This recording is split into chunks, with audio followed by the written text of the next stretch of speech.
The situation on Bitcoin this Saturday morning. So we can see that we came to make the wicks here yesterday, and then it dumped. So today I'm going to Nelly Seymour. I'm going to say what I see on my end for Bitcoin, but it's all the charts. My app, and you come here and you do OT. The premium zones, we can see that we reached this zone here.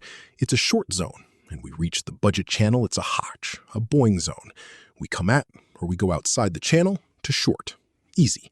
Thank you to this help for adding the premium zones. It helps people. So today I will go down a bit in time frame, and we will look at the possibilities together. We will immediately start on the 1 hour, and it doesn't look good for the, you see, in fact, the first need that was added in these zones here. And as soon as you come into the zone, it's not open, I understand. But you see, it makes a wick in a zone. The zone moved a bit, however, because it always goes on the wicks.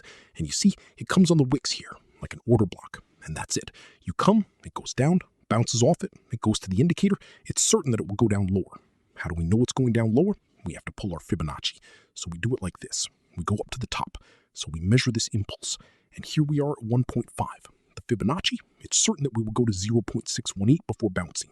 We will look for all the lows that are there. And that will allow us, in fact, and deep down, you see, we will fall again on the premium zone. But here on the 1 hour, we don't really understand what's happening.